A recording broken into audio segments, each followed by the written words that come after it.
Councilwoman Rhodes. I pledge allegiance to the flag of the United States of America and to the republic for which it stands, one nation, under God, indivisible, with liberty and justice for all.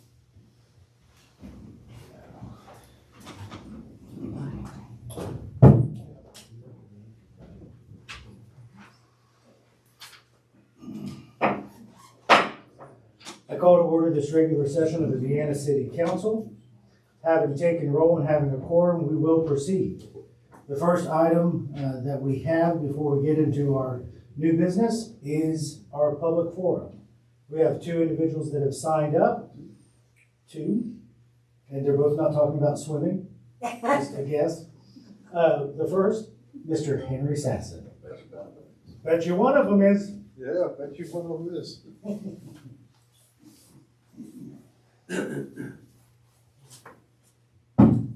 Henry Sasson, 1307 Greenmont Hills Drive in Vienna. Going through, yes, it's about swim. If those individuals are not aware, the Parkersburg High School girls got state runner-up. And there were several of the boys that won their events, and there was one, I think Levi Moore, who set a state record in the 500. He only dropped 1 second on his last lap in the 500. And some of the South kids also medaled. So my hat's off to them, and the coach we have that lives in Vienna, her name's Emily Martin. So I want to give you guys a heads up on that.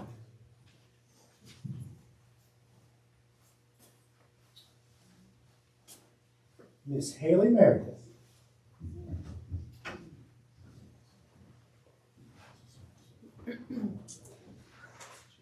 Hi, I'll keep this short, but not as short as Henry.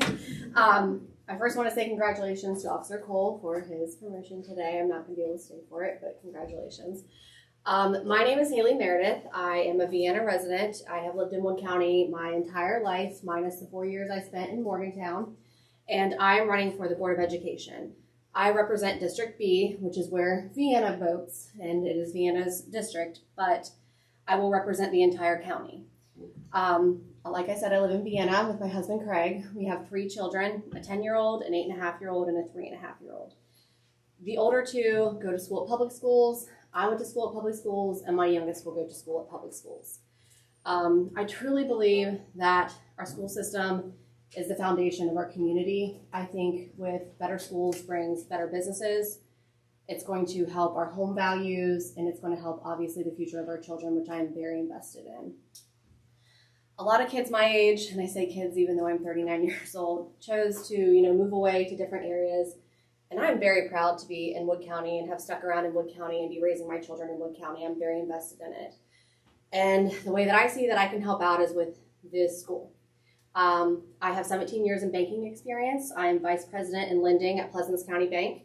And I'm also the treasurer of our school's PTA. So being in the PTA, I am in the school a lot. I see a lot of what goes on, boots on the ground, the kids, the teachers. And while I hope to be a parent's voice, I really hope to be a voice for the kids and the teachers as well. I think that a fresh perspective is needed. I think that financial responsibility is needed, and some accountability and transparency is needed. So while I'm asking for your votes, if you have a friend or a family member that lives Williamstown, Southside, anywhere else, they can vote for me too. It's not just district specific, it's countywide. So I look forward to being out and about in the community, getting my name out there, and the signs that you see popping up, they are me, and I'd be happy to answer any questions anytime. I have a Facebook page, and hopefully I'll be hosting some get-togethers and some meet and greets. So thank you for your time, guys.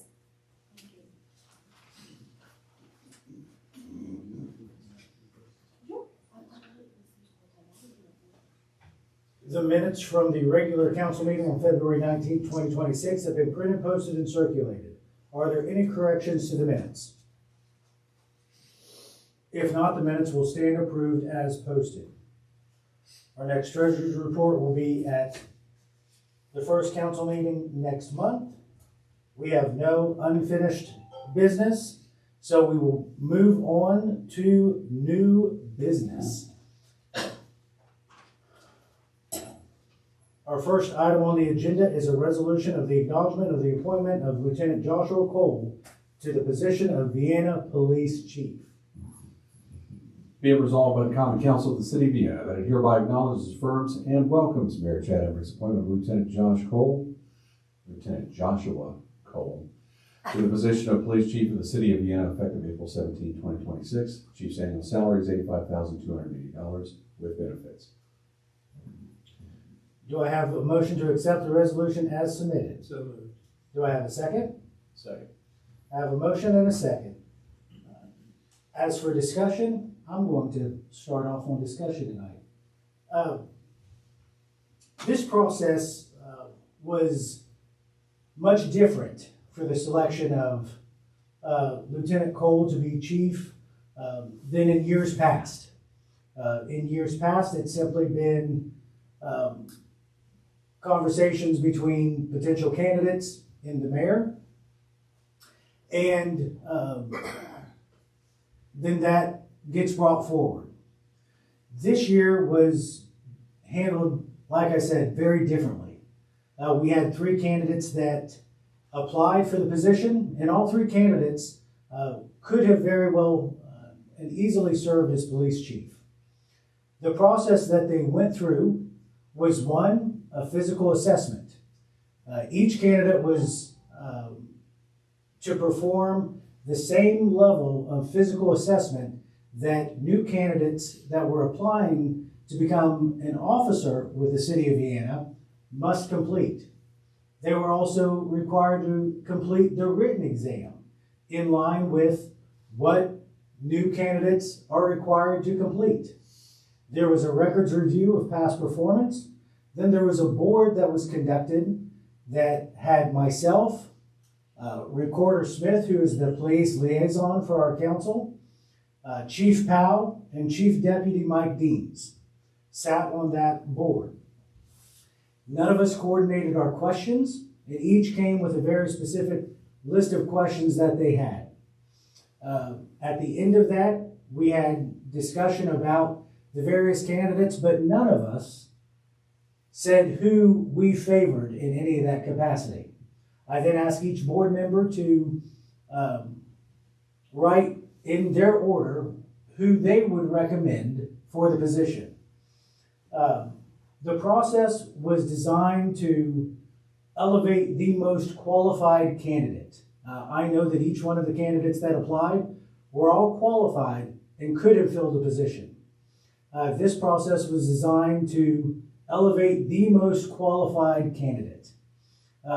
And I can tell council this evening through a quantifiable process that Lieutenant Cole exceeded on the physical assessment, he exceeded on the written assessment, and he was the #1 choice by all 4 board members independently. Lieutenant Cole has earned this position. And it was with great confidence that I bring him here this evening for acknowledgement of this council to lead our police department into the next generation, which I have absolutely no doubt that he will do an incredible job doing. He has my faith. He has the outgoing faith and confidence of Chief Powell, and he has the support and confidence of all the officers that he will lead in the next coming years. So with that, that's my discussion. Does anyone else have anything they'd like to say? Oh yeah. Well, actually, I do. Oh, who does? So, Lieutenant, and Haley and Tony, Haley talked about our young people that stay here and raise their families and live here. I just want to recognize that. Seeing you guys come out and get involved. Sorry to the rest of you, but you're more in my ilk. But I just, encourage your friends to be involved. This is exactly what this community needs. And we're seeing results. We saw CVB really had an increased uptick in activity in the county. Just a lot of positive things. So, congratulations, good luck, and see you next week. Right. So I just want to thank everybody. I think it's really meaningful. Lieutenant Cole, how long have you been a police officer? 15 years. All right. So, what would you and your wife come to the podium? I'm going to get used to it. See, I recognized her, you know. There you go. Kathy, is this your sixth police chief? Since I think this is my sixth, your That's like seventh? asking her age, man. Oh, never mind. Well, Gary's not really, because Gary was here for like 500 years. But anyway, I think you're my fifth or sixth police chief. I can't remember when I counted. So I started with Stevens, we went to George Young, then we went to, who am I missing? Mike, or Chief Piper, and Chief Powell, and now soon to be Chief Cole. I was working as a prosecutor for a handful of years before Josh started as a policeman. And I remember the first time that I met him, I was very impressed, and I thought he would do an excellent job as a police officer, and he has. We've been very lucky in the time that I've been both prosecutor and the city attorney for the city of Vienna, and that we've had excellent police chiefs. I think that's a fine tradition that was started by Chief Deem many, many years ago, and it was carried on by Chief Stevens, Young, Piper, Powell, and I expect it to continue with Chief Cole. Mr. Cole is a good, strong, young family man. I've seen him, I've seen officers put in a lot of difficult positions. I've never questioned Lieutenant, it's hard for me just not to call him Josh. I've never seen Josh make the wrong decision. I've seen him make decisions that are in accord with the law, and also to balance compassion with that. He's been a fine officer. I think he's been a fine administrator, and I think he'll be an excellent police chief. So we're all very fortunate. Thank you for sticking around as long as you have, and I expect personally very good things from you. Thanks, sir. Anyone else? Would you like to say anything to council before we take our vote? I wasn't really prepared to speak tonight, but I know, but that's what I do. I've noticed that. No, I'm thankful for the opportunity. I'm looking forward to it. If you guys choose, to vote for this tonight, I think we can expect a lot of good things, and I'm just excited for the opportunity. We appreciate that. Any other discussion? Having a motion and a second, no further discussion. All those in favor of the resolution recognizing and appointing Lieutenant Cole to the position of Vienna Police Chief, signify by raising your right hand. Motion passes unanimously. Congratulations to you, and congratulations to your lovely wife. Thank you.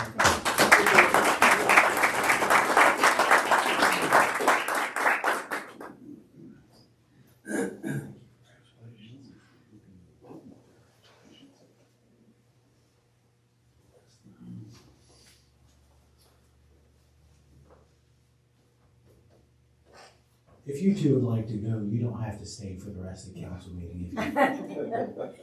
Go. I know we have kiddos and responsibilities. Thank you. Thank you. Moving on, so let me ask this question. All right, so items 2, 3, and 4 are all related in the sense. And there needs to be some discussion about this. Do we approach this?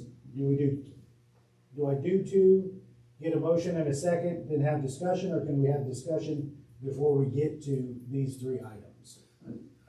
I think as long as council knows when the time comes that they have to vote on each of the items individually, I think it's perfectly reasonable to move in second general fund budget revision number 6, and you can incorporate your discussions into what 2, 3, and 4. Yeah. Correct. Yeah, I think you go with those, as long as we make sure that we're clear and we take votes on 2, 3, and 4 individually, because that's how they are. I don't see any problem with talking about them all together. Okay. Are you reading the general fund revision? Going through, this is general fund budget revision number 6. We're looking to take $255,000 from capital reserves in account 322 and moving them into account 410-58, capital outlay other. This is for the appropriations of funds for the Spencer's Landing task orders number 1 and 2, which are listed as resolution number 1, which is item number 3 on the agenda, and task number 2, which is resolution number 4 on the agenda. Do I have a motion? Well, I'll Okay. cover down on that. Way to think ahead. Do I have a motion to accept general fund budget revision number 6? I have a motion and a second. You can write that down in either direction. All right, now, let's get into the meat of it and have our discussion. Sam, are you here? Go ahead and come to the podium. Good evening. Good evening. So, we received these two, we put forward the request for task orders. We received the draft of those task orders and have incorporated them into resolutions 3 and 4. I sent you an email this past week expressing my personal concern about the cost of what those two task orders were, and what they incorporated, in what room of flexibility we have to be able to pivot in one way or the other. This was not a direct towards you or Thrasher in a negative, but I have a responsibility to do due diligence and to make sure that everything that we do, to the best of my ability, is done with fiscal responsibility. You have to ask the question, and you need to get clarification. So on items, and we're pulling all of this discussion in, but votes will be independent. The task orders that were submitted, let's first hear what you have brought for us this evening. Then I'll open it up to council to ask individual questions or to have discussion amongst council. Sure. And just for the public. I'm just for the public, does the mayor want to just go over what the two task orders are that we're incorporating, that we're talking about? We're going to be talking about as part and parcel of budget revision number 6. So the two task orders, and thank you, Russ, for that. The two task orders at hand and are going to be discussed and voted on this evening are one for a bathroom facility, restroom facility that will be at Spencer's Landing, and the second is for just the stage portion of the multi-use. It is not the full multi-use facility itself, but the stage portion of that. So those are what the two task orders are dealing with. One, restroom facility, one of the restroom facilities at Spencer's Landing in the stage area itself will be incorporated into the entire multi-use facility. Does that cover it enough? Yeah, you're fine. I just want to make sure that the folks that are listening, and for the thousands in attendance and the millions around the Yes, world, for the millions of viewing in from across the globe. that they know what we're talking about. So go ahead, take it away. So just to kind of reiterate, we put these together as task orders that fall under the master service agreement that was previously approved at a council. You all at the last council meeting had given us direction. We needed task orders for a restroom, building, and the stage, as you just described. There are a lot of nuances to these, so I'm going to try to go through in detail and explain what each of these includes. So task order number 1 was for the public restroom, and when we are doing this project, we have talked about from the onset and through the planning process that we want to make sure things are located in a reasonable location and we're making accommodations for future expansion. We know that this is a project that's going to be built out in many phases. As part of that, when we are doing things like surveying and mapping, so the intent of the $15,000 that is listed for surveying and mapping is to do topographic, feature location, utility identification on all, the entire riverfront property of Spencer's Landing. This also included a bathymetric survey of the Ohio River for future boat dock facilities, which would be not part of either one of these phases, but future phases. That was around $3,000 of that cost to have that thrown in at this time. It's really, as I've explained to the team that we've been working with, trying to save you all cost on mobilization. So we're not sending survey crews out multiple times. We're going to be there. We're going to get as much information as we can, and not only utilize that for service order 1 and 2, but any future design projects that we would undertake as a company for this project. Geotechnical investigation, which is also under service order number 1, actually benefits service order number 1 and number 2. That was something I could have broken out and had geotech as part of both projects. But again, that is something that's going to benefit future design work at the property. That's where we'll actually have a drill rig on site that will do borings to figure out depth of bedrock, identify soil sampling in the site, identify any areas of concern. Anytime you're going to have a proposed building structure, especially the stage that we're talking about, we need to kind of know what we're dealing with as far as compaction, soil material, and where rock exists or does not exist. After we get through, so that's A and B of service order number 1. After we get through that, I have design and permitting, bidding, and construction administration. And this is where I think I want to be kind of clear with council on how we organized our fees for both service order 1 and 2. We were treating these projects like they would be 2 individual projects. So, and the thought process behind that is we at this time we cannot speak for the city and what you all would intend to commit for funding for each part of construction. The most financially feasible, economical way for you all to proceed with these projects would be to do them as one general contract that you would put out to bid, and you'd have the same contractor build the restroom and the stage and the road improvements at the same time. The way that these service orders were written is that they would actually be bid out at separate times as different projects. And that's why, so I have bidding $8,000 for each of these service orders. That could be done at the same time as one general contract. But if I have to do bidding for 2 separate projects, we're going to have, and just to explain what bidding means for public projects, so we have to do a Class 2 legal ad, put out a public notice, run that for 2 weeks. We hold a pre-bid conference, which I would facilitate. After the pre-bid conference, we would expect a question and answer period from the contractors, where we're issuing addendums and clarifications to any RFIs that they are asking. And then we would actually do the bid opening conference, certify the bids, provide you a bid tabulation and a recommendation of award.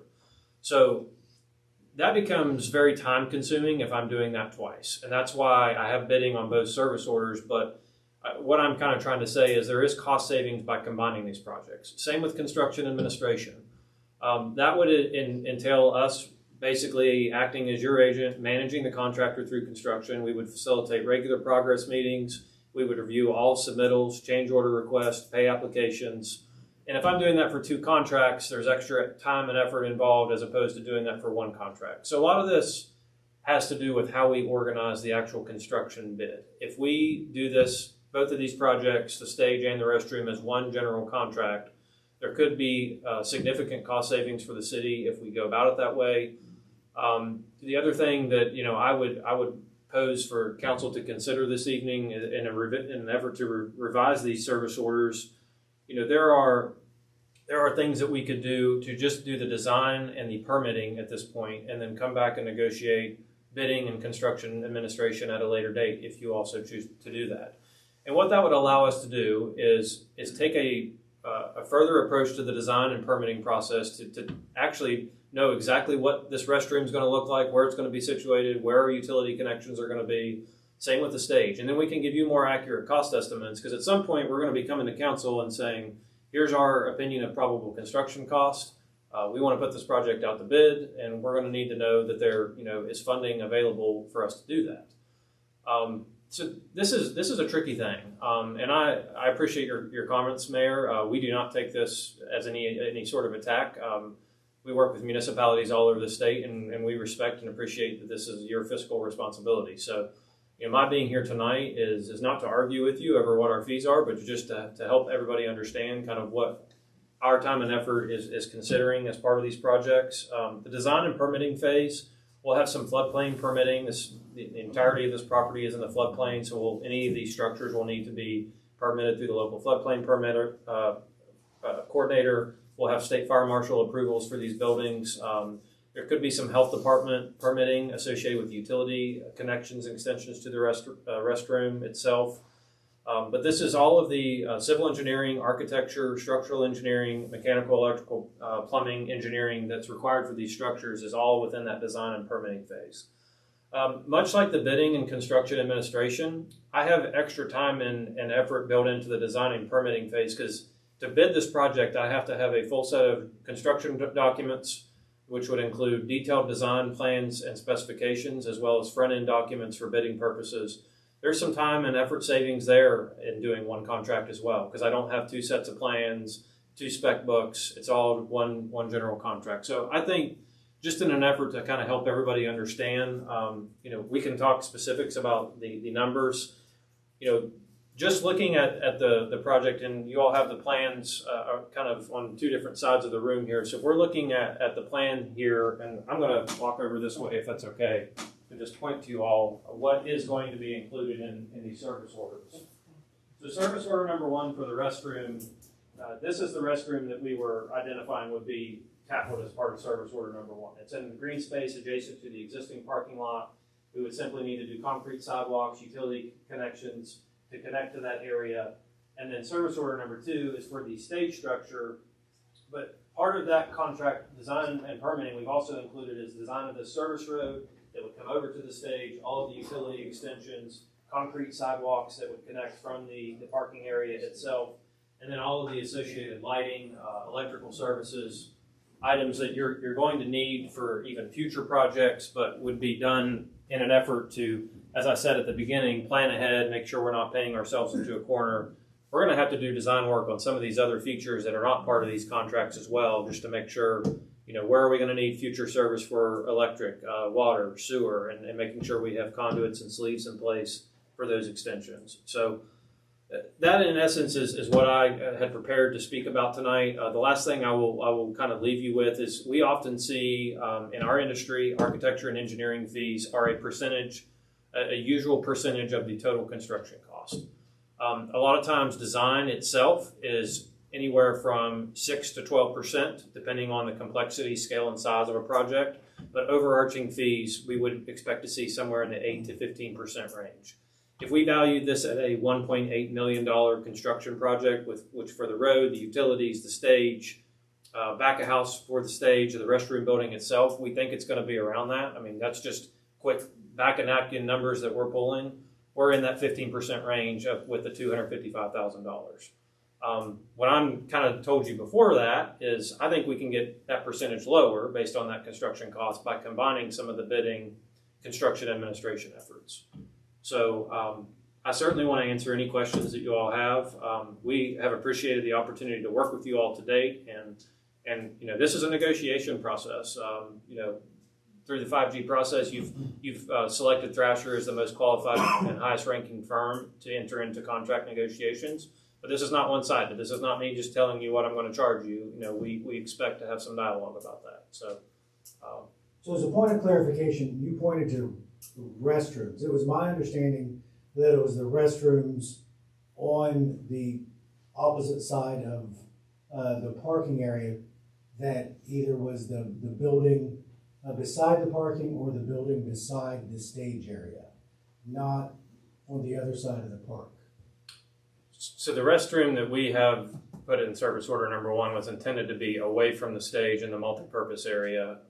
I really feel like if you're going to do the multipurpose area in a different phase, you would want to design and plan that restroom associated with that project.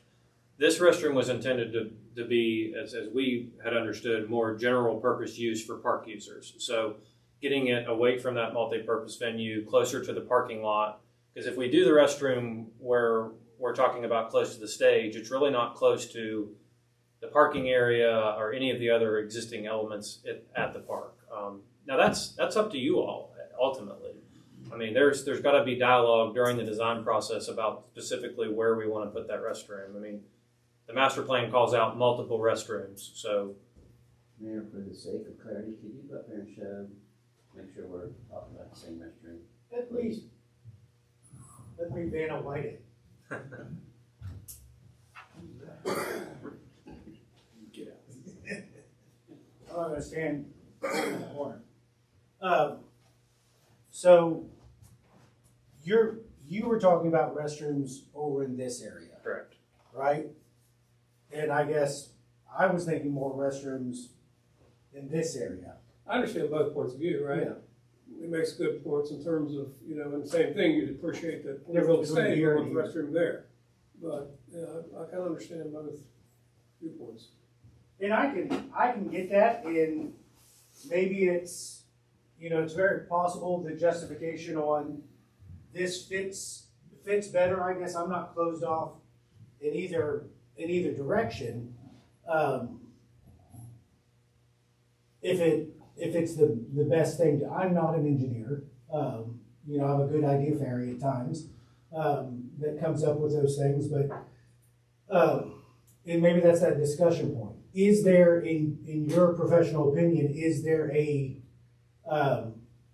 price difference, or would there be a price difference on where it was located? We have Craig Metz, who is our public works director, who knows where all of those things, line up, or where the easiest hookups would be. Does that play a factor into some of those design elements into the selection of location? Well, I think so.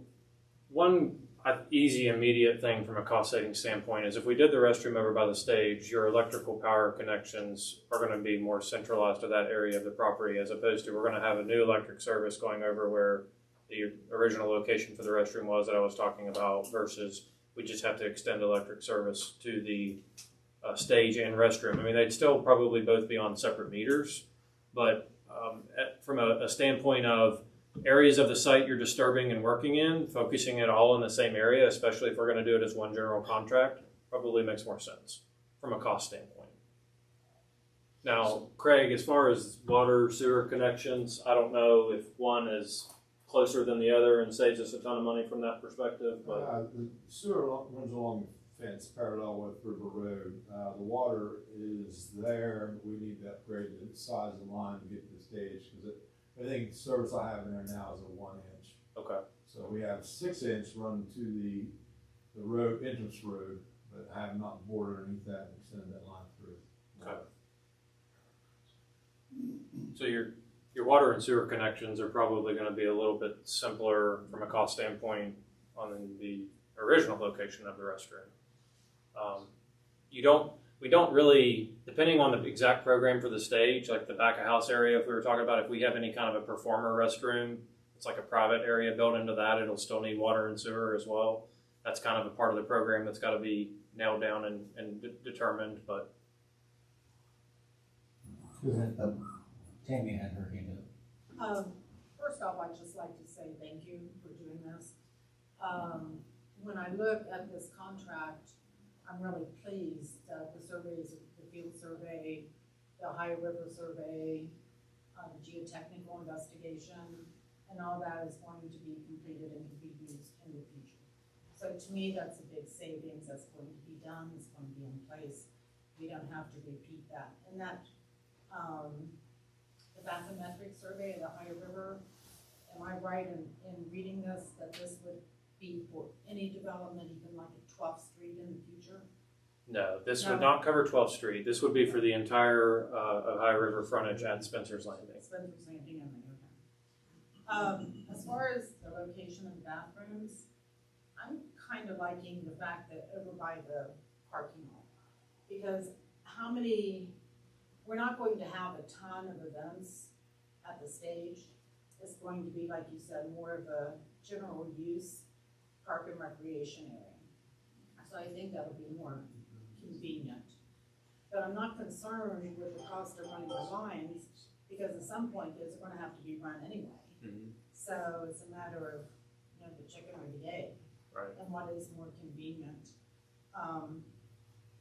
As far as the cost of this, when I look at everything you're doing and what's going to be done, it doesn't seem so outrageous to me. But the other thing I have to say is there's no one here except maybe Mr. Beach, who's been on council for a long time, that's familiar with the cost of building or bidding out design and engineering services, and what the normal cost of that is. The only person that I know is Mr. Metz because of the utility board.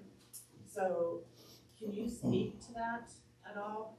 As far as, does this seem like a reasonable? I did some cost comparison, just rough guess, just to say, hey, what would you charge to do this? And they are well within limits. So I could follow up on that. You know, Sam, I'm listening to you talk about this in just significant ways you would appreciate to streamline what we're trying to do, right? Of course, that would result in us needing more upfront cash, or we split it into the phase. We do the phase one and then get to the construction project second, and we get ready for that. You know, so I think before we talk about whether the number we have is a number we like, I would say, am I hearing you say that we could consider a different approach, and you would need to give us different numbers with that approach, which you seem to favor? I can be more accurate with what I think my construction administration phase and bidding phase is going to cost, because I'll know more about your project at that point. Yeah, you know, but when you're talking about combining things and all the things you were talking about, you know, and I got to even use the word streamline, right? That, you know, so I guess what I'm asking is, do you see a better approach that gives us, you know, a more cost-effective, you know, end product? Because you said from a cost standpoint, it could make sense to move the bathroom, but that didn't mean from the whole standpoint, right? Right. You're saying you still think what you're talking about is the best design approach for what we're trying to do right now. So that's what I'm asking for, is if we should say, okay, because one of the things I'd like to see too are what are the components of this stage, and some of the more detail that I'm not necessarily asking you for, but that we could put together to understand the scope of this project. Because Craig, same thing. It's like, what other ideas creatively can we have, maybe to help you? And I know Craig has opinions on this stuff, and we haven't talked about it. So I would suggest it's possible, if that's what you recommend, that you do kind of go back to the drawing board and say, okay, here's a different approach that maybe is, I think, more solid, and see if you can manage it. That's what I'm hearing you say. And I think, given at this point that we have not been given specific, hey, here's what we are going to spend on phase one in local city funds, it's very hard for us to even have conversations about, okay, this is what this stage is going to include, because at some point you guys can have great ideas, and I've got to tell you, you can't afford those ideas. But if you have a set of what I call shovel-ready design plans, that also makes you more attractive to funding sources. If we can get through the design and permitting of these structures, there's upcoming grant cycles for different state and federal grants that I would recommend, and we've committed in the past to helping you all with writing those grants at no charge. And ultimately, I feel like having a set of design plans, shovel ready. We get through this design process and we come with an estimate, and you may say, we're just going to build the stage right now, or we're just going to build the restroom right now, and we're going to apply for a grant for this. But at least you'll have the plans are ready to go. And to those funding agencies, that's a big deal, because a lot of projects fall apart when they haven't been designed or permitted yet. So that, to me, I think just getting through the design and permitting phase is your all's biggest hurdle right now that we need to get started on, so we can decide what is the stage and the restroom going to be. And then we can come back and figure out how are we going to break this into different contracts, and I can give you pricing accordingly at that time. One more thing for it is, one thing that hasn't come up, you know, when you point out where we are, we have to consider our land use covenants and so on. And I know you're aware, and probably even have the GPS maps, right? Mm-hmm. So that's factored in. We're not, okay, so. I just want to make sure I'm clear. So you're recommending, instead of doing the 5 items, A, B, C, D, and E, you're looking to combine and do just A, B, and C. And that would be the survey, mapping, geotechnical investigation, design, and permitting. That's Is correct. that what you're suggesting? That's correct. Okay. And then you're also suggesting that those task orders that we have written as plain now, they would be combined into one. Yes. Okay. So the portion I would need from task order number 2 would be the design and permitting, which is $85,000, we would need to take a portion of that. That number would come down by combining this into kind of a singular effort for one design package. But we would need to basically take a portion of that funding and put it into task order number 1. But we would eliminate bidding and construction administration from both task orders, and that would be known that we have to come back and negotiate that at a later time. But that's the whole point of why we've done a task order agreement, is we have the master service agreement, all of the legal terms and conditions ironed out, but we know this is a multi-phase project, and we would have to come back for you all to put this out to bid and negotiate that fee at that time. And then after we look at A, B, and C, then we vote on it, and then you can start having the design, we'll have we'll be able to look to see what the structure will look like. Yes. Is that right? And then we'll also be able to look at what makes sense of where we want to put it, because I'm a little bit surprised that we're going away, having a restroom farther away from River Road. When, to me, from a simplistic point of view, and I know that probably is not a good angle to approach, but the one along the restroom closest to the existing infrastructure, for the plumbing and the sewer and stuff, that would be a lot easier to connect to, I guess, or like. So that's kind of what I was thinking, having the restroom along the parking lot by River Road, so it'll be on the east side. Right, that's what I was, Yeah. that's what that discussion was. Harry, did you have? It's so nice to have someone like you that can come in here and look at us and tell us what's going on and not be reading from notes the whole time. I mean, you're a true professional. Because sometimes we have somebody come here and just read the whole thing, and you didn't read anything, so we really appreciate it. Yeah. Thank you. I appreciate that. There's small pictures on the table in front of you. Jim said maybe you don't know how to read.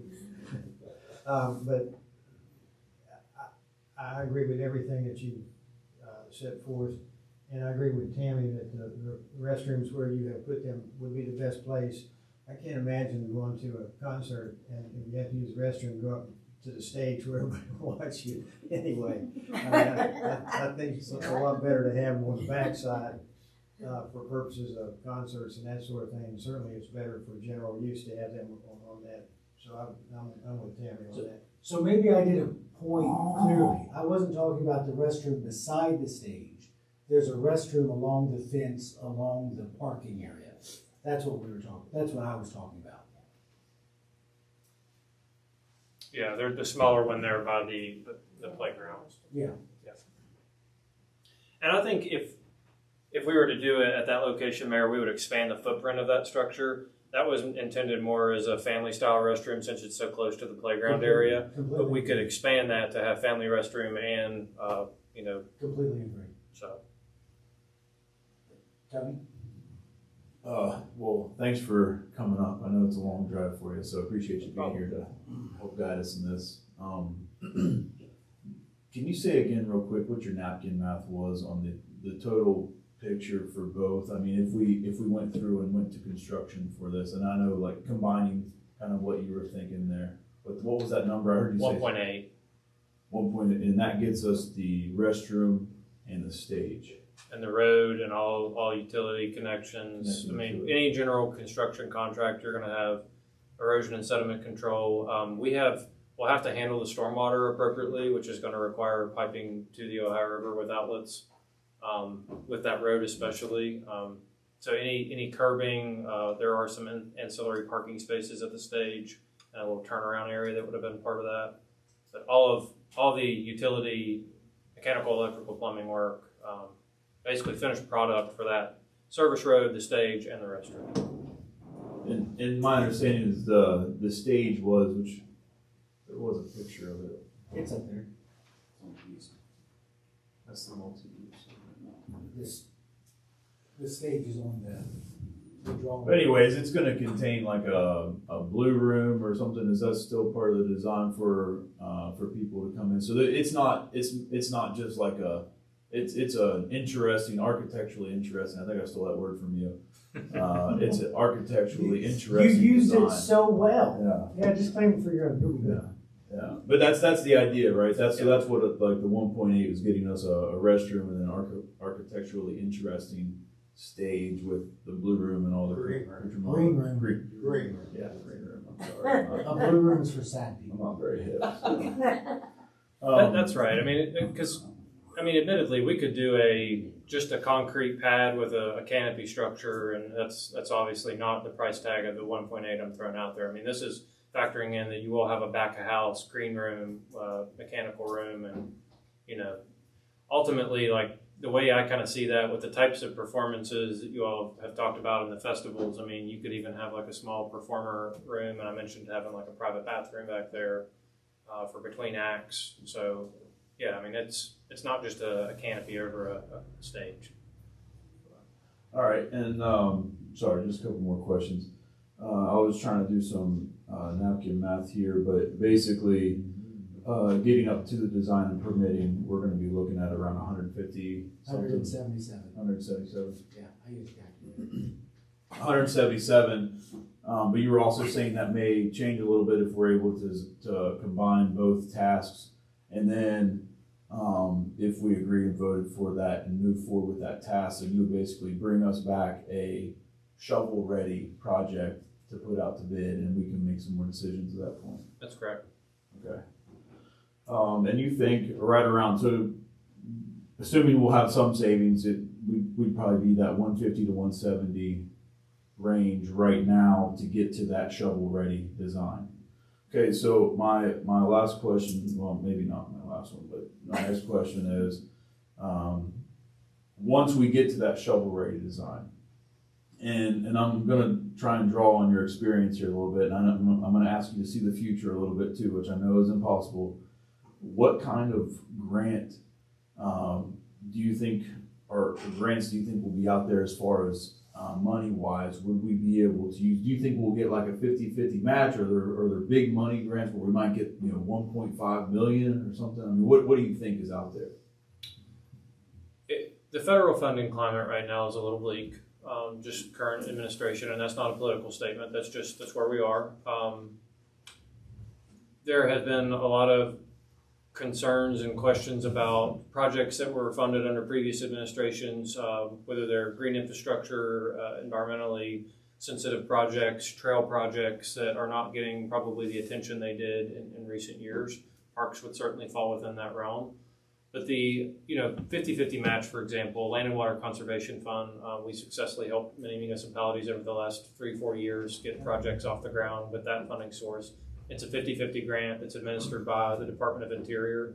It's fully funded. That is one that I would encourage you all to apply for. It does have some restrictive covenants that would come with that funding source. It basically, would eliminate you all being able to sell the property in the future.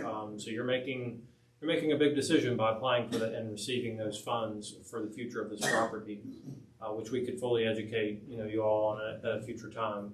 I have brought up to the steering committee that we've worked with the Abandoned Mine Land Economic Revitalization Fund. That program used to be very difficult to tap into because you had to do some sort of economic revitalization project on a abandoned mine site, which was pre-law mining, 1970s. Before they had all of the rules and regulations about reclamation and post mine land use. The thing that has opened up with that money is they haven't really been spending it fast enough with the amount that they're getting from the federal government to use in West Virginia. So they have kind of relaxed the rules to where you don't have to have an abandoned mine feature on your property. If you have one in your county, you qualify for that funding source. So there are projects that are getting AMLR funding that have no AML features on their property. That is one I would absolutely recommend you all apply for. They have funded everything from aquaculture facilities to parks, hospitality infrastructure for the Hatfield-McCoy Trail system in southern West Virginia, industrial park projects.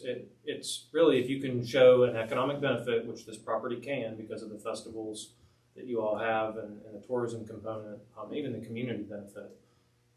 Those are two immediate ones I would want to work with you all on applying for funding. Understand that Wood County Development Authority is helping to apply for congressional directed spending, which is, those projects are, when they pass the federal budget in January or early in February, several projects in West Virginia are receiving congressional directed spending for a variety of infrastructure or parks related projects. So there are plenty of opportunities still. While I talked about at the beginning how the funding climate has changed a little bit, there's still money out there, and it's just being savvy about how we write our applications. And to my point earlier, having a shovel-ready set of plans, Land and Water Conservation Fund would jump all over that. Because a lot of, like I said, their projects can sometimes fall apart when something hasn't properly been vetted through design, and then you design it and you think, oh, we don't have enough money to do this. We asked for way too little. But if you have a full set of design plans, you're going to have a lot better idea what something's going to cost. Appreciate the answer, thorough answer there.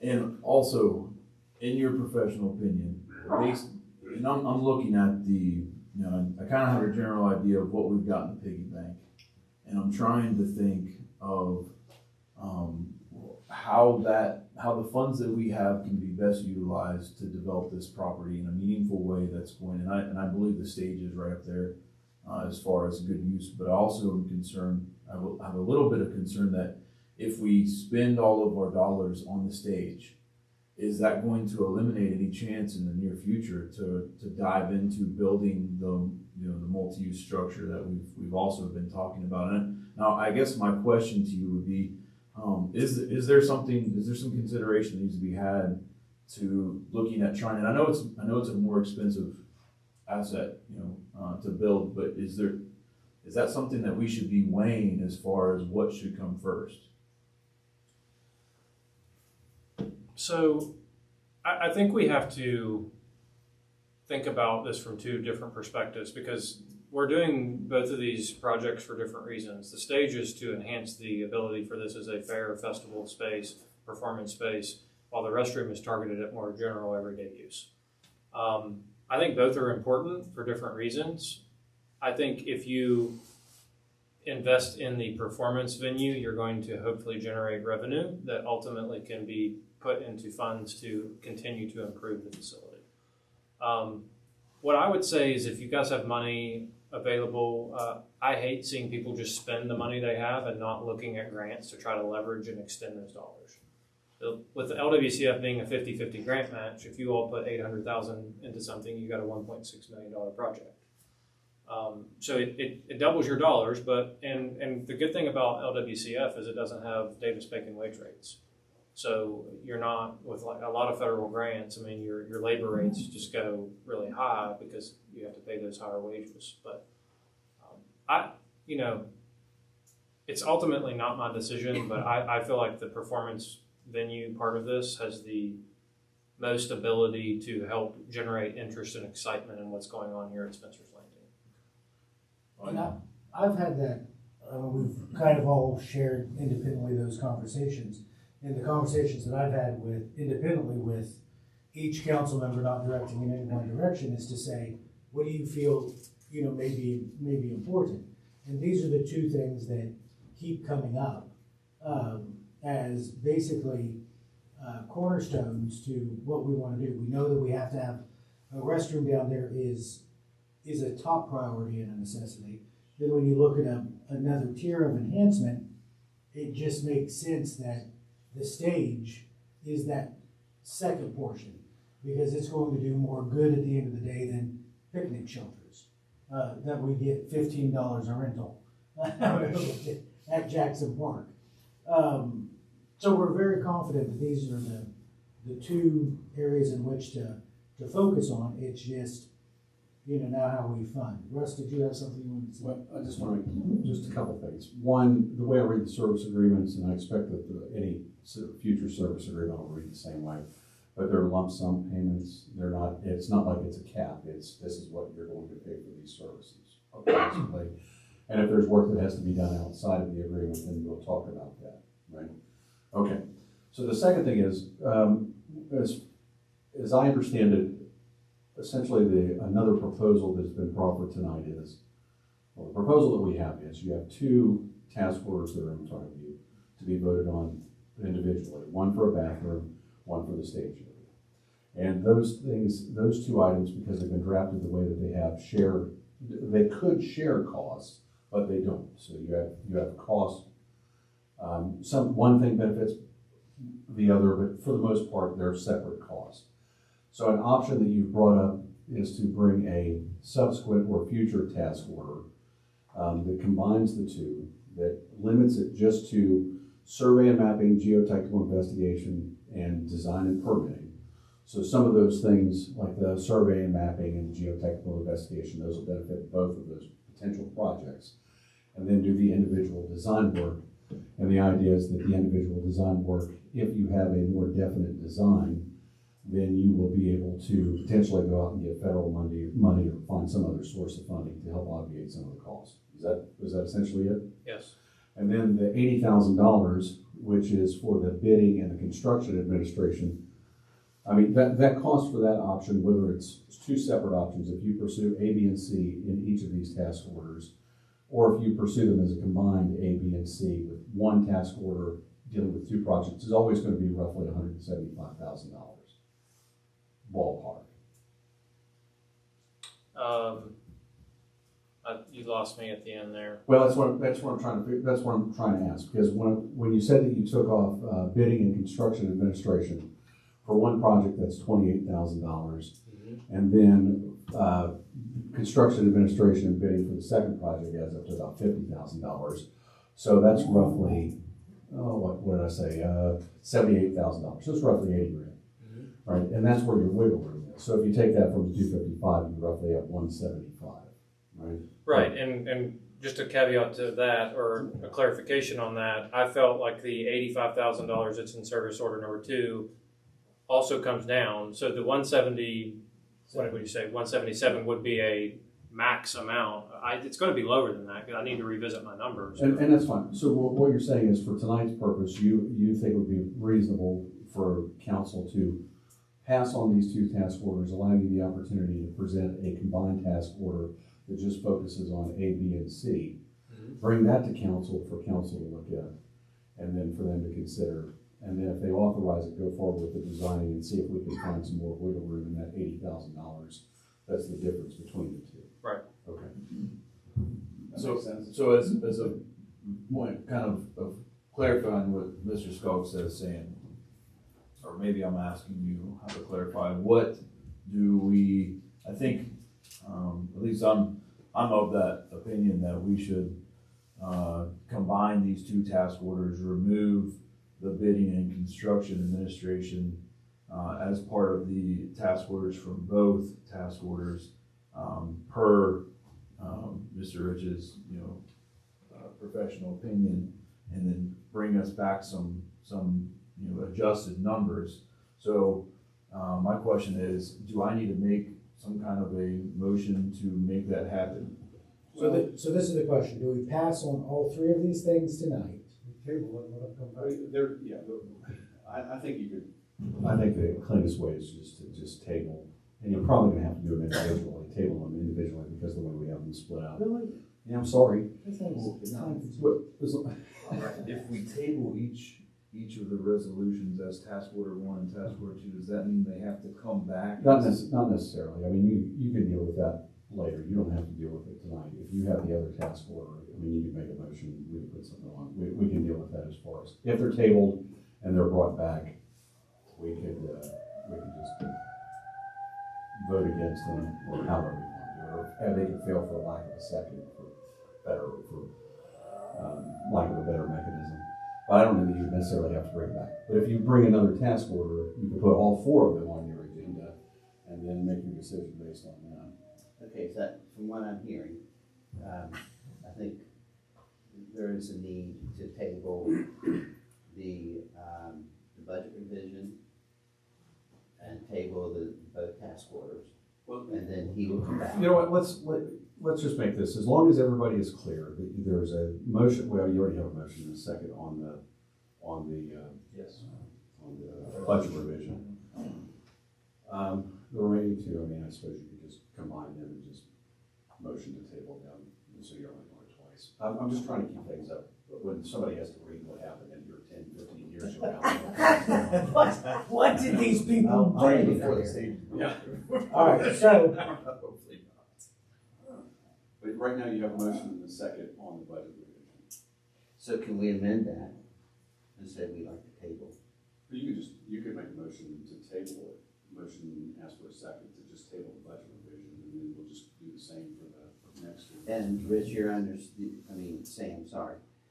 Your understanding that you'll come back and give us another task force with A, B, and C, and then combine into one. Yeah, and I don't, for clerical purposes, I would come back with service order number 1 revised as the only service order I'd be presenting. So I don't know if you all want to go ahead and reject or vote down service order number 2, because I'll be bringing back service order number 1. Well, I think because it's on the agenda, we have to do something with it. So it's just more of a clerical problem, a motion more than anything. Yeah, let's just do what Russ says, let's just table the budget revision, do the same for the next 2, you get your ducks in a row. and then we'll work it out. Vote down number 2. No, we're just gonna table all. Yeah. That's what I expect. He comes back with the third, with Then the he comes option back for with- both, and then you can say, this is what I wanna do, or Yeah. stick with the other ones. same scenario. So can we have a motion to table? I'll make a Second. motion. So I second. Tammy's made a motion to the table. I second. Motion and second. Any other discussion? All in favor of tabling budget revision? Raise your right hand. Good job, sir. Table? As far as items number 3 and number 4, the resolution to authorize the mayor to execute task order number 1 and task order number 2. Can I have a motion to table task order or resolution?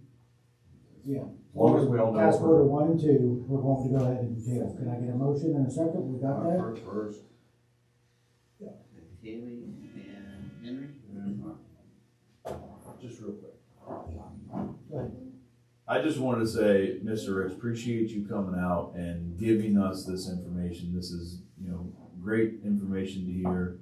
I know you got a long drive home, so, but really appreciate you getting here and going over to this. This is very helpful for us as we're making a big decision for the community here. So, definitely appreciate you coming up. Absolutely. And we definitely want to make sure that we're doing the right one.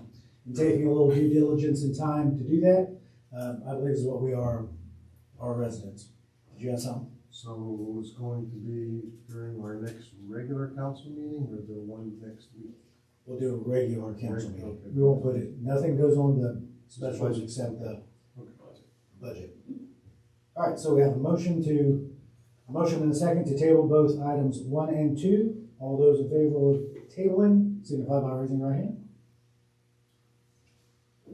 Those 2 items are tabled. Thank you very much for that, and we do appreciate your understanding and your effort and energy into it. So thank you. Moving on, item number 5 is a resolution approving the development of use of real property on 29th Street. Mr. Swanson? This is a resolution approving the development and use of real property on 29th Street for an additional sports and recreation area and incorporating said property into Spencer Park. Be it resolved by the Common Council of the City of Vienna. 1, council hereby approves the development and use of the following described real property owned by the City of Vienna as a public sports and recreation area serving all age groups and to promote community recreation, wellness, and outdoor activity. Location 29th Street across from the City Building. Legal description number 328 Riverview Edition deed book. Deed book 1279 page 782, tax map and parcel 102139. Dimensions are 50 foot by 130 foot. Parcel consisting of approximately 0.1492 acres. Number 2, incorporating into Spencer Park. The above described property shall be incorporated into and designated as part of Spencer Park and shall be administered accordingly. 3, funding development of the property is contingent upon the availability and approval of funding. No construction or improvements shall proceed unless and until funding is secured and authorized. Funding availability shall not affect the parcel's incorporation into Spencer Park. And effective today. After hearing the submitted resolution, do I have a motion to accept? I have a motion. Do I have a second? I have a motion and a second. Oh, Tony. Tony. No. Second. Thank you. The shortest statement he's made this evening. All right, I have a motion and a second, now open for discussion. Henry? In the package that, in the package that Tammy provided us with, that area is gonna, we're talking about the design too, right? It has, call it artificial grass, astroturf or whatever. How do we keep the use of animals? I mean, because at a stadium, it's covered, other places it's covered. And you get dogs or whatever start doing their business on it, then it's going to have a stench. The other thing too is considering, kids or somebody running around with cleats.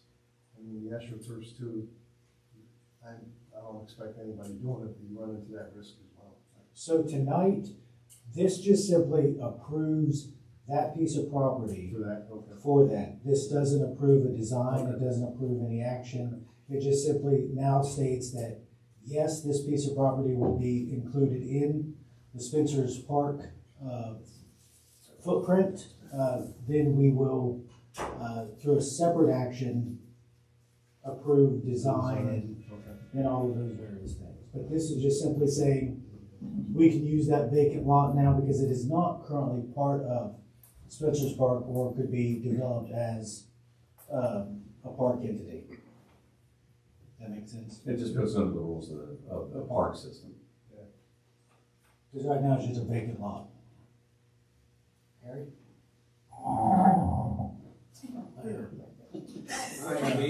This is WD-40. Could you have done that any slower? That's the bite, not his nose.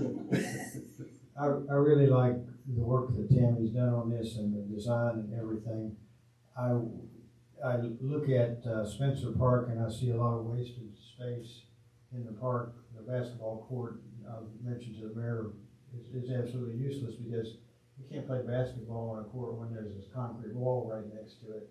I would encourage thinking about a redesign of the entire park so it's more usable to the entire community and include this in it and then have this part as a additional parking because we don't have parking for Spencer Park.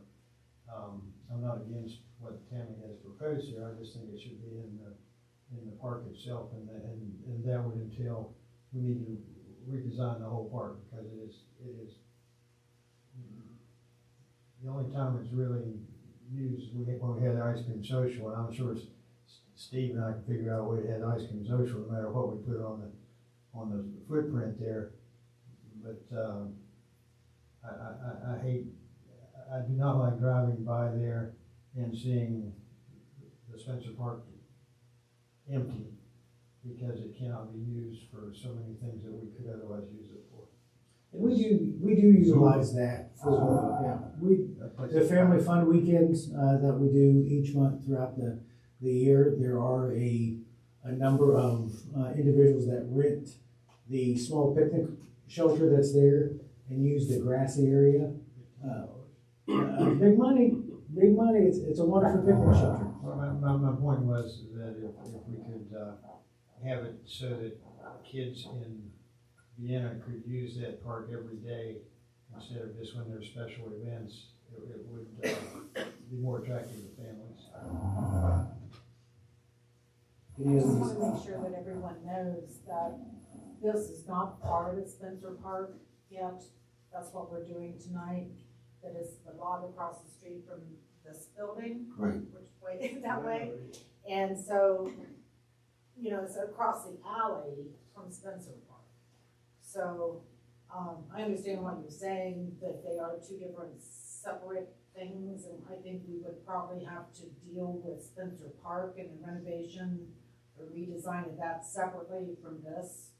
But once it Two different things. once it becomes part of the park, it's part of, it's gonna be part of the park. Right, but they're two different separate parcels and two different separate sections. I mean, I'm not saying you can't. She's meaning she's not saying incorporate her idea into. Oh, you don't have to, right. I was just saying it'd be better to use that area for parking because we don't have any parking. I'll have to disagree. I'm not gonna get rid of a green space. You can make me. It's not gonna happen easy. Look, that's an argument you guys are gonna have next time. I'm gonna go where she wants. Henry, what you got?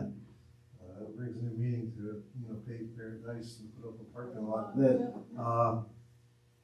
Oh, nice I'm a musical tran- reference, by the way. That was a good I'm job. I'm a transplant. That's- I relocated here in '96. Yeah, nice. But Jim's been around, and I know you've been around, and probably Rodney. Has that park changed any, or has it been the same way when you guys were little kids? Because Harry brings up a good point. The playground area was added, that I mean, the layout of everything else, it's just like The, process here, process there. Well, the Actually, gazebo came along, the shelter got put up, the bathrooms were redone. The part where the playground is changed some. Basketball court's always been there. There's a wading pool. The nicest feature about Spencer Park is the stone wall that surrounds it, really sets it off nicely. But I have a question. So, we've got this with the park, moving it into the park. And this is already city property anyway, right? And then we're talking about the allocating the 28 grand. So,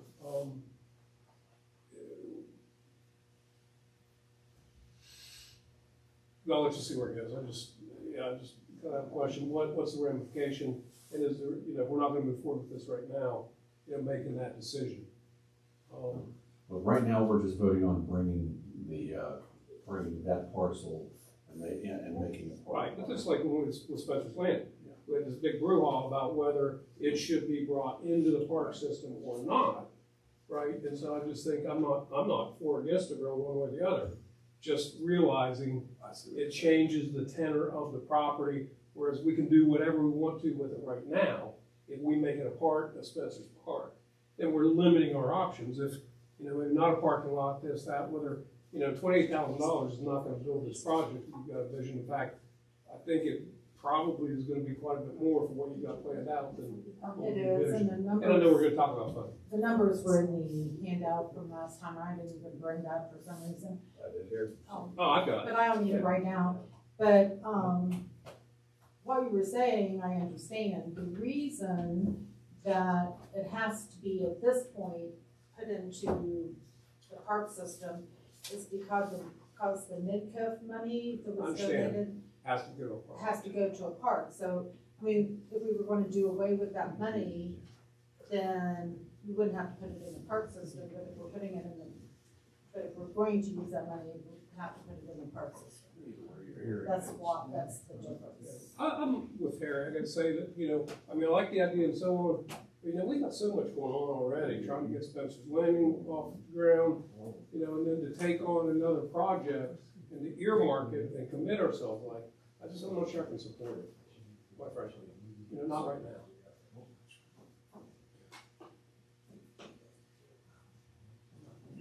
I'm not against it in the future, but earmarking the property and then allocating the funds that we can say, I would have supported a resolution to earmark the 28, for a period of time for this, to be considered in the future. But just committing all this right now, when we got so much else, with what Sam's talking about, I think it's maybe something we should take a pause on. Yeah, and just to clarify, there was no funding extra except for that 28,000.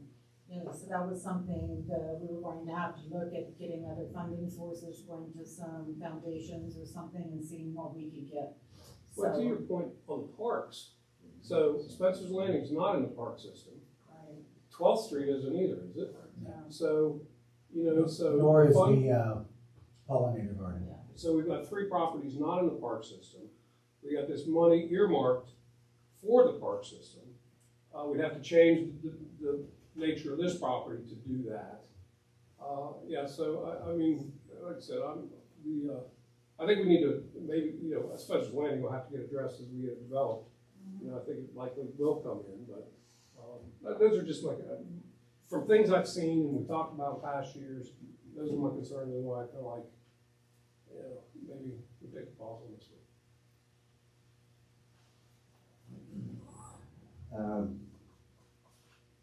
When I look at Spencer's park, which I remember that in the early '60s when I went there, and there was a wading pool where the basketball courts, and I think you can probably still see the remnants of that. What got me to think like, wow, we have a senior center right beside the park, but we put the exercise equipment for senior center down at Jackson Park. and then we have a little mini playground there with some little things that they've added. And it seems to me that there's no cohesive planning, for the park. And to me, it would make logical sense to, and I'm just saying this, and I know there's costs associated with that, but to get rid of some of that children's playground and put some of that adult exercise equipment there. That's from Jackson Park. Yeah, from Jackson Park to Spencer Park. And these stuff like this that you're looking at would better fit between that exercise equipment and the restroom. There'll be room there, I would think. But I'm not committed. I mean, either way is fine. I don't have a problem of taking that lot over there and do something with it. It's been sitting there ever since the city bought it and tore the old house down. And it just sits there until someone has an idea, then we start discussing, what we want to do with it. It's kind of similar to what we did with the pollinator garden. It sat there for years and we decided to do something with it, then everybody started talking about it, And I guess that's a good thing, but in a way, we got someone who has a vision that wants to do something, and I'm not strong either way or the other. I like the idea actually, but it'd been nice if it was closer to the senior center. Tammy and I started talking about this early on when we took office. We have this vacant lot, and short of being able to purchase the other properties down through there, at this point does not seem like a reality in the near future, even in the not so near future. What my feeling is that we can incorporate this into the park system before anything is done over there. It's got to come back to council anyway. So the design that you have before you is not an approved design. It's a good idea, but it's not an approved design. And that would, potentially give some time to bring that as an option, potentially along with something else if council would want to look in a different direction. But it would at least give us the footprint and ability to be able to start to move forward. Am I saying that clearly? My only comment on that is that in the next item is the 28,000 from the MidCap fund. If we are, so this is kind of backwards from what I'm saying, but if we are not going to use that money for that piece of property, I don't see any reason for putting it into the park system. I agree with Mr. Leach. There is absolutely no other reason to put that into the park system at this point. Like you said, pollinator garden, 12th Street, nothing's. So I would just, if we're not going to use that money on this property, then I would just put putting it into the park system down, because there's no reason to. I could see agreeing with what Rod said, and you too, kind of, because I don't think anybody dislikes this plan. I don't. I like what we did. Don't get me wrong. But to Harry's point, Rod, maybe we just take a step back and say, okay, we got this 28 grand, we got this lot here, we've got improvements that could be suggested, maybe better, because he's right about the extra. I get on that exercise equipment at Jackson Park once in a while, but it's not usually. I think it would be. That is a good idea. So maybe we just kind of, all together take a step back again and say we got this 28 grand, we got some ideas for Spencer's Park, here's a possibility, and maybe go back, because I think compare the design you have here and Sam, you say, well, I need $45,000 to design that. Okay, that's what we get, all right? Yeah. And, so yeah, I think all in all, it's a good idea. Spencer Park could use freshened up, and maybe you know, put your creative mind back to work and see if there's some other ideas, just like he's doing, you know, like he's done with Spencer's Landing. Yeah, I agree, and what Rod said, well, I think it was you, about, you know, everything being kind of haphazard and there's no plan. There hasn't been any planning in the park system for probably decades. Things just get placed here, things get placed there, it's like, just put this in here. Absolutely, no doubt. Someone has to stop and take a look at the entire park system, Tony and the park board, or whatever, and then look at each one of those and say, where can we put this? What can we do here? What are we duplicating that doesn't need to be duplicated? What don't we have that we could place where something's duplicated, like exercise equipment, or, you know, not having things in the right place or being consistent? I remember a few years ago coming to council, and I was looking for walking trails in Vienna.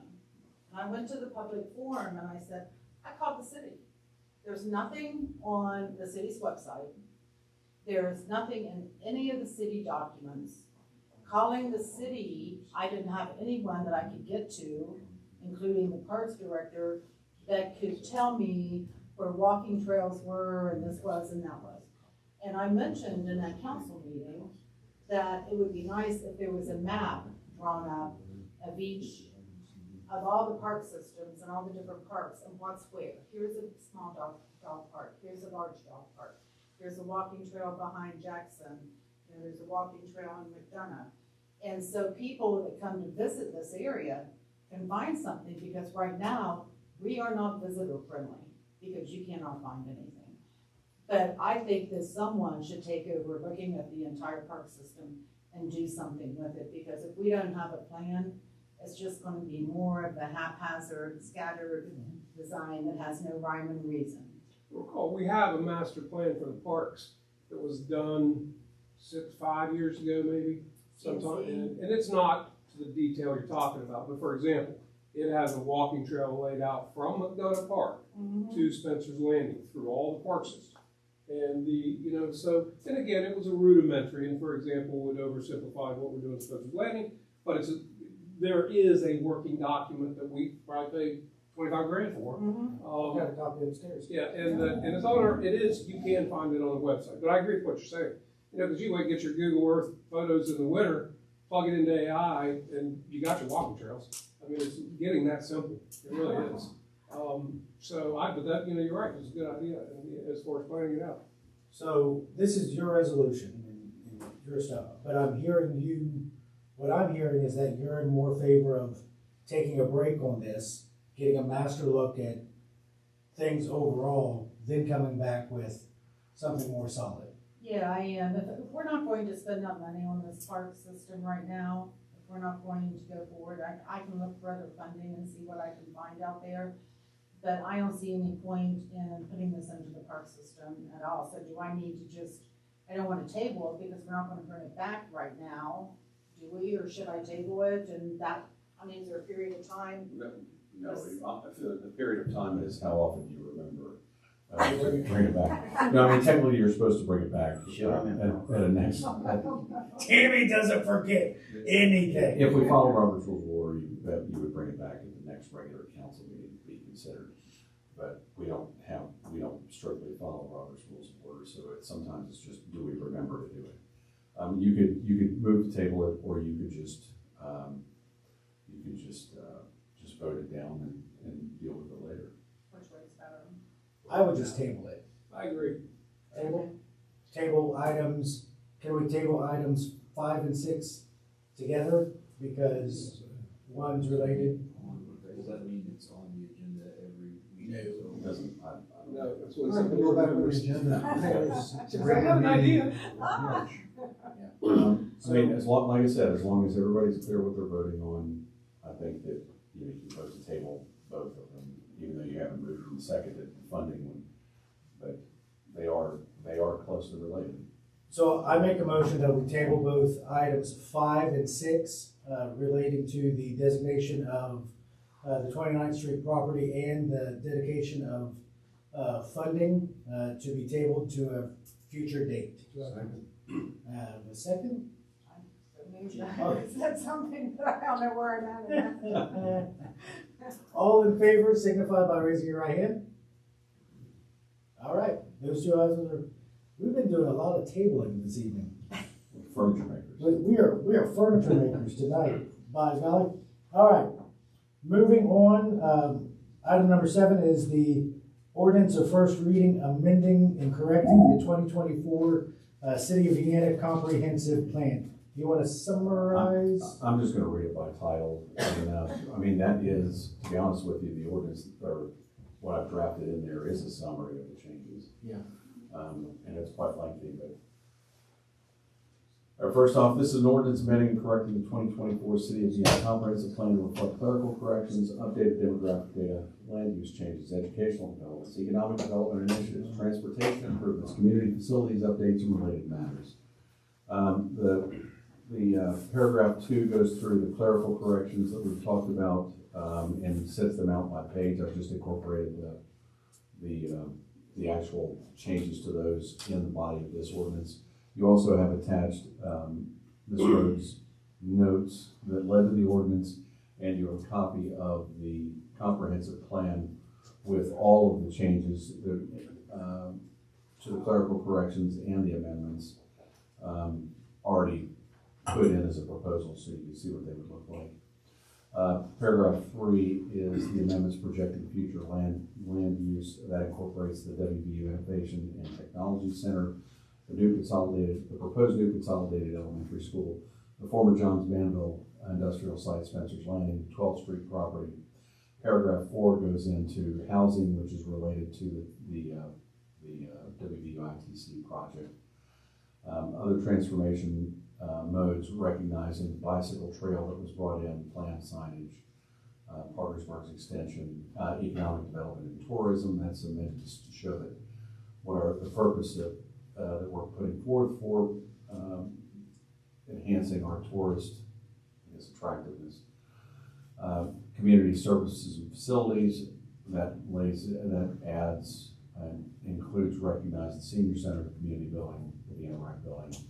Our education and higher education, again referencing the WVU Center, are removing in paragraph 10 references St. Joseph's Ambulance Services and independent entity.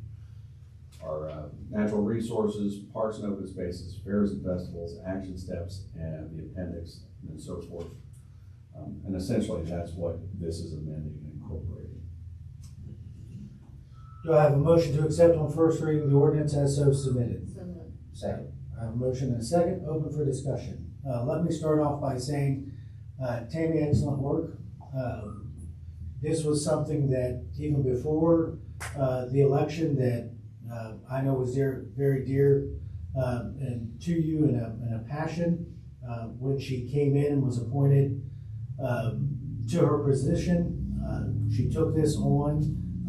It was not an easy task because I don't think anybody wanted to give any attention to it. But as we've already stated, Tammy does not forget and let things go very easily, and she stayed right on top of it. And you pushed this through. You got this accomplished.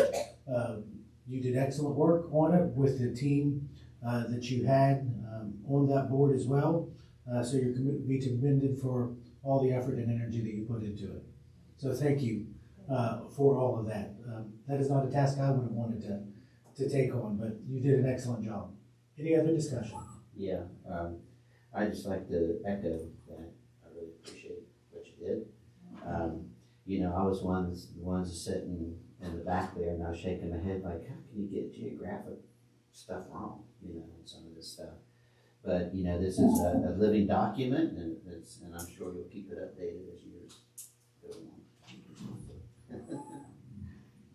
And I'll also say, you know, I just want to commend you as well, because, you know, I was also sitting in the meetings whenever this was, you know, getting voted on and passed, and there was many discussions, but it took a lot of drive and passion to get through. I haven't had a chance to go through the entire thing yet. I'm looking forward to reading over the next week or two before the second vote. But again, just appreciate all the work that you've put in and your team has put into getting this prepared.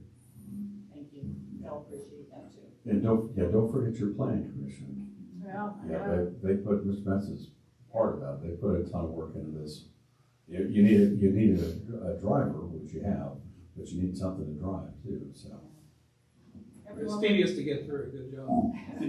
Yeah, the planning commission went through, Chris Mancuso, the previous council person's suggested amendments, used a couple of those, didn't use some of them, and then just went through the document and everyone picked out the things that they thought needed to be changed, and that's what happened, so they did a great job. Any other discussion?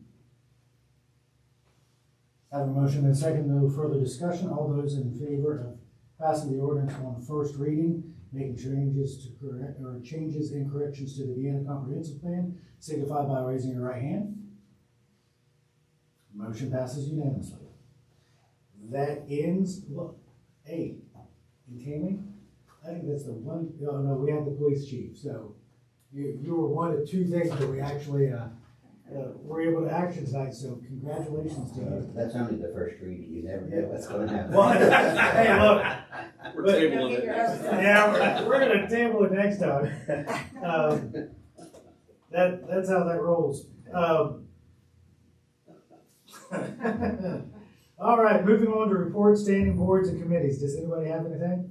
I'll say it again, baseball, t-ball, softball, signups are live. If you've got kids looking to get signed up, get them out. We've also got a swap meet. I wish I would have had this pulled up before I started talking now, but Somebody made you a really nice flyer. yeah, this thing's nice. We've got a swap meet coming up 4/4, so April 4th.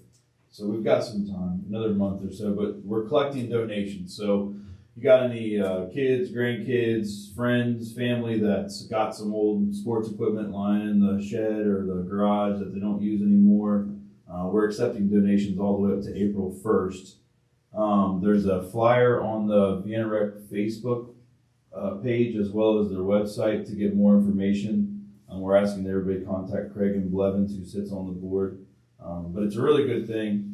And it's going to be good for kids that don't have any equipment, old bats or whatever. So keep that in mind. So Vienna Rec Swap Meet is going to be taking place April 4th, 2026.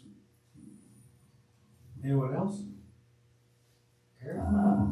Tammy, you brought up a very good point that it's hard to find what is available here. And when I was on city council down in Charleston many years ago, I saw that same problem, and we used our foundation to fund a student, a college student, for the summer to redo the whole website so that it had everything on there that was available. I mean, and the kid asked, does it have to be in the city limits? I said, no, it has to be somewhere you can drive to from the city limits, because when somebody comes in to look at the area, they aren't looking in the city limits, they're looking at where they want their family to be. And so I am going to make the same offer here, that if we can find a student that's computer savvy and that will take the time to track down everything, all the sports opportunities, all the walking opportunities, the dance classes, the karate classes, whatever, and get them all on our website, I will discuss with my foundation board, which all of them are my family, so I think they'll agree. You seem to have an in with that group. Donating up to $10,000 to fund that and get that done. And don't look at the Charleston website to see it now, because after we all left, the new mayor didn't keep it up, so you can't find anything now. But you should be able to look on the Vienna website and see everything that anybody in this region can do. And coaches' names, locations, how to get involved, and where to find this stuff. That's wonderful. If we can get that on the website, I'll be glad to help pay for it. That's wonderful. No other report. Anyone have any other council comments? We want to remind everybody that the Friends of Vienna will be having their fabulous 50s bingo on Saturday, March 7th. Doors open at 4 and games will begin at 5. Tickets are $20 a piece for 20 games. Yours truly will be the caller once again this year, and we'll have a great time. There are some incredible door prizes and grand door prizes that are going to be a part of that. So make sure if you like bingo, this is one that you're gonna want to attend. Anything else? You're on a roll this evening. Hey, we got a lot of stuff going on too. March 7th, next Saturday, the Wood County Prevention Coalition is hosting a free pool party. It's at the Gym, isn't it? yeah, the pool and gym. It's going to be inside the YMCA. Yeah, it's free to all school age children. We're expecting a big turnout. It's going to be a lot of fun. We're going to have some food. We're going to have some games. But it's next Saturday, March 7th, beginning at 4. Doors will open 4 to 6 p.m. The registration is live. It's online. You can get on there, get registered, and invite kids, grandkids, friends, and bring them all out. We had an event last weekend, and we had I think almost 250 people attend. So really well attended. We had a lot of fun at the skating party. So again, March 7th, next Saturday, same time as the bingo, unfortunately, but it's Your kids off at the pool. yeah, Bingo, bingo. exactly. Yeah, there is a win-win. It is right cash there. Yeah. bingo, so That's you a can good make some idea. Craig and I are sponsoring the polar bear pool party. The polar bear pool party down by the river. If no other comments, this meeting is adjourned. Just in time. It's long.